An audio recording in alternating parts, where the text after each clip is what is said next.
नमो विष्णुपादाय कृष्णप्रेष्ठाय भूतले श्रीमते भक्ति वेदांत स्वामिनीति नामिने। नमस्ते सरस्वती देवी गौरवाणी प्रचारिणे निर्विशेष शून्यवादी पाश्चात्य देश तारिणे। जय श्री कृष्ण चैतन्य प्रभु नित्यानंद श्री अद्वैत गदाधर श्रीवासादि गौर भक्त वृंद। हरे कृष्णा। जय श्री शील प्रभुपाद। हर मनुष्य अपने जीवन को पा करके सदैव अपने कार्य में रत रहता है और वह कार्य भी ऐसी कार्य होती है जिसका कि कोई सार नहीं है, क्योंकि वह ऐसी अनित्य अभिलाषाओं को लिए हुए जीता है जो कभी पूर्ति जिसकी नहीं की जा सकती है। और मनुष्य देह इसलिए नहीं मिला है कि हम सुख भोग करें। मनुष्य देह इसलिए मिला है कि अब यह जीवन तो दुर्लभ है और इसे पा करके भी अगर वो लोग के लिए, परलोक के लिए अगर वह कार्य नहीं करता है तो निश्चित ही निरर्थक जीवन व्यतीत कर रहा है वो।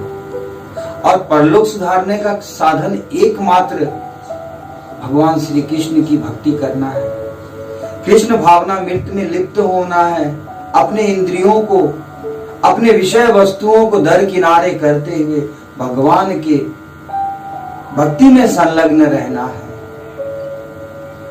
कई व्यक्ति ऐसे हैं जिनको भगवान ने सुखी संपन्नता सब कुछ प्रदान करी है, किंतु वह सुख सुविधाओं को सिर्फ अपने लिए उपयोग करता है, परमार्थ हेतु नहीं करता है, जो कि बहुत ही कष्टकारी है। स्कंद पुराण में एक कथा आती है मैत्रेय ऋषि का। एक समय की बात है, श्री शील वेद व्यास जी, जो कि सभी जीव जंतुओं के भाषाओं को समझने में परिपक्व थे, एक बार एक वन से गुजर रहे थे तो उन्होंने देखा कि पथ में एक कीड़ा बड़ी तीव्र गति से भागे जा रहा है। भगवान वेद व्यास जी के मन में विस्मय हुआ। उन्होंने उस कीड़ा से पूछा, उसकी ही भाषा में, उसके ही स्वर में, कि तुम कहां भागे जा रहे हो। तो वह कीड़ा श्री शील वेद व्यास जी से कहता है कि हे मुनिवर, मेरे पीछे पीछे बैलगाड़ी चले आ रही है और मैं कहीं उस बैलगाड़ी से कुचला ना जाऊं और कुचल करके मारा ना जाऊं, इसलिए मैं अपने प्राण को बचाने के लिए भाग रहा हूं। तो श्री शील वेद व्यास जी उस कीड़े से कहें कि तुम तो निम्न योनि में जन्म लिए हो और तुम मर जाओगे तो तुम्हारे लिए यही अच्छा रहेगा ताकि तुम्हें इस योनि से मुक्ति मिले। तो वह कीड़ा कहता है वेद व्यास जी से कि सत्य कहा है मुनिवर आपने कि मैं निम्न योनि में जन्म लिया हूं, किंतु मुझे यह भय है कि कहीं मेरी मृत्यु हो गई तो कहीं इससे भी ज्यादा निम्न योनि में लाखों लाखों बार न भटकना पड़े और पुनः गर्भ की यातनाएं न सहनी पड़े। इस भय से मैं अपने प्राण को बचाए भाग रहा हूं। वेद व्यास जी कहते हैं उस कीड़े से कि तुम चिंतन ना करो, मैं तुम्हें ब्राह्मण पद दिला करके रहूंगा और इस योनि के पश्चात भी, उसके पूर्व, उस ब्राह्मण योनि के प्राप्ति के पूर्व भी अगर तुम जिस योनि में जाओगे, मैं तुम्हें वचन देता हूं कि उस योनि से तुम्हें अवश्य मैं बाहर निकालूंगा, मुक्ति दिला दूंगा। वह कीड़ा मान लेता है वेद व्यास जी के बात को और सड़क पर रुक जाता है। पीछे से बैलगाड़ी आती है और उसे कुचल देती है और उसकी मृत्यु हो जाती है। तत्पश्चात कभी वह कौवा, कभी सियार, कभी खरगोश, इस प्रकार के विभिन्न योनियों को प्राप्त करता हुआ और हर योनि में वेद व्यास जी आकर के उसे पूर्व जन्म की स्मृति कराते और वह उस शरीर को त्यागता और दूसरे योनि में प्रवेश करता। इस तरह क्रम दर क्रम वह एक क्षत्रिय योनि में मनुष्य के रूप में जन्म लेता है। उस योनि में भी वेद व्यास जी आकर के उसके कान में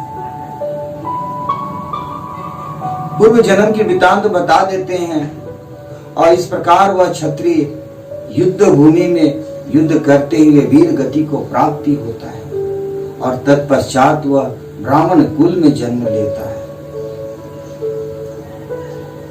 ब्राह्मण कुल में जन्म लेता है और 5 वर्ष की आयु जब उसकी होती है तो वेद व्यास जी आकर के उस ब्राह्मण कुमार के कान में सरस्वती मंत्र की दीक्षा प्रदान करते हैं, जिसके फल स्वरूप वह नन्हा सा बालक 5 वर्ष की अवस्था में ही संपूर्ण वेदों ज्ञान शास्त्रों का ज्ञाता बन जाता है। तत्पश्चात श्री श्री वेद व्यास जी उस बालक को कहते हैं कि तुम कार्तिकीय क्षेत्र के नंद्रभद्र राजा के पास जाओ और जा करके उसे ज्ञान प्रदान करो। यह बालक कार्तिकेय क्षेत्र पहुंचता है और वहां पहुंचकर वहां के राजा नंदभद्र से मिलता है। नंदभद्र राजा उस ब्राह्मण कुमार का स्वागत करते हुए अपनी जिज्ञासा प्रस्तुत करते हैं। कहते हैं कि हे ऋषिवर, हे मुनि, मुझे एक संशय मन में बहुत दिनों से सता रही है। मैं अक्सर यह सोचते रहता हूं कि पापी मनुष्य सुखी क्यों रहते हैं। आप कृपा करके इसका निदान करें। तो वह ब्राह्मण कुमार कहते हैं कि इसमें कौन सी बड़ी बात है। जिन्होंने पूर्व जन्म में तामस भाव से अगर किसी को दान किया है तो उन्होंने इस जन्म में उसी दान का फल प्राप्त किया और जिसके परिणाम स्वरूप वह धनवान बन जाता है। परंतु तामस भाव से जो धर्म किया जाता है उसके फलस्वरूप लोगों का धर्म से अनुराग नहीं होता और फलतः वे ही पापी दुखी होते हैं और पूर्व जन्म में भी और इस जन्म में भी उसे ज्ञान न होने के कारण पुनः उसका आगे का परलोक और आगे का जन्म भी कष्टकारी हो जाता है। इस विषय में मार्कंडेय ऋषि जी का बहुत ही सुंदर विचार है। उन्होंने कहा है कि 4 प्रकार के व्यक्ति होते हैं जो इस लोक में भोग भोगते हैं। प्रथम तो वो व्यक्ति होते हैं जो इस लोक में सभी प्रकार की सुख भोगते हैं किंतु परलोक में उन्हें किसी प्रकार का सुख का भोग नहीं होता है। दूसरे ऐसे मनुष्य होते हैं जो परलोक में सुख तो भोगते हैं परंतु इस लोक में उन्हें इस सुख भोग से वंचित रहना पड़ता है। तीसरे इस प्रकार के मनुष्य होते हैं जो इस लोक और परलोक दोनों में ही सुख का आनंद का भोग भोगते हैं। और चौथे जो होते हैं वे न इस लोक में भोग भोगते हैं सुख का और न परलोक में ही सुख का भोग भोगते हैं। कहने का तात्पर्य यह है कि हमारी सुख और दुख की जो सबसे प्रमुख कारण होती है वह हमारी कर्म है।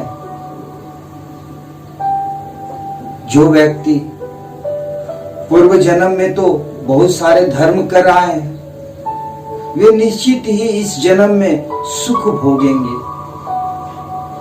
किंतु धर्म में विरक्ति होने के कारण वह इस लोक में तो सुख का भोग लेता है, किंतु कुछ धर्म कर्म नहीं करने के कारण परलोक में जाने के बाद उसे कष्ट भोगना पड़ता है।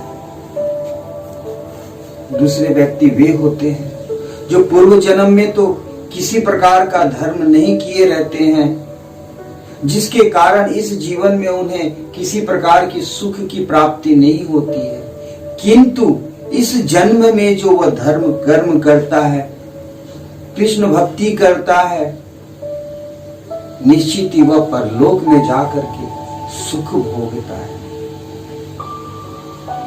कुछ व्यक्ति जो कि पूर्व जन्म में अच्छे कर्म किए रहते हैं, जिसके परिणाम स्वरूप इस लोक में इस जीवन में उसे सुख की आनंद की प्राप्ति होती है, और इस जीवन में भी वह नेक और श्रेष्ठ कर्म करता है, कृष्ण भावना मृत्यु में संलग्न होकर भगवान के सुंदर पवित्र नामों का कीर्तन करता है, लोगों की सेवा करता है, निश्चित ही वह परलोक में भी जाकर के सुख भोगता है।